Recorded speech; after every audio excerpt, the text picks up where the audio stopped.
National Weather Service in Memphis has issued a severe thunderstorm warning for southeastern Craighead County, eastern Arkansas, eastern Poinsett County, eastern Arkansas, northwestern Mississippi County, eastern Arkansas, until 9:30 p.m. Central Standard Time.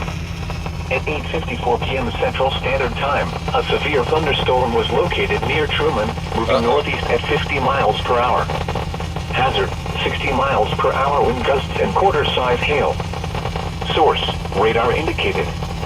Impact, hail damage to vehicles is expected. Expect wind damage to roofs, siding, and trees. Locations impacted include Blytheville, Osceola, Truman, Gosnell, Manila, Marktree, Lepanto, Caraway, Lixora, Tyrenza, Kaiser, Dias, Del, Ed, Little River, Itala, Victoria, Pineway, Calumet, and Dearman. For your protection, move to an interior room on the lowest floor of a building. I'm going to head inside. A severe thunderstorm warning has been issued until 9:30 p.m. Central Standard Time for the following counties: I'm headed in inside. Arkansas, Craighead, Mississippi, and Poinsett.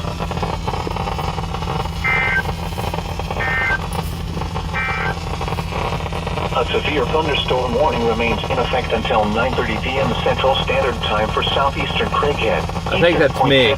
I think that's pretty much me. Don't really know where that's at, but I'm going to go ahead and head inside anyways. Just hang out for a little bit till the storm passes. I'm not going to take any risks.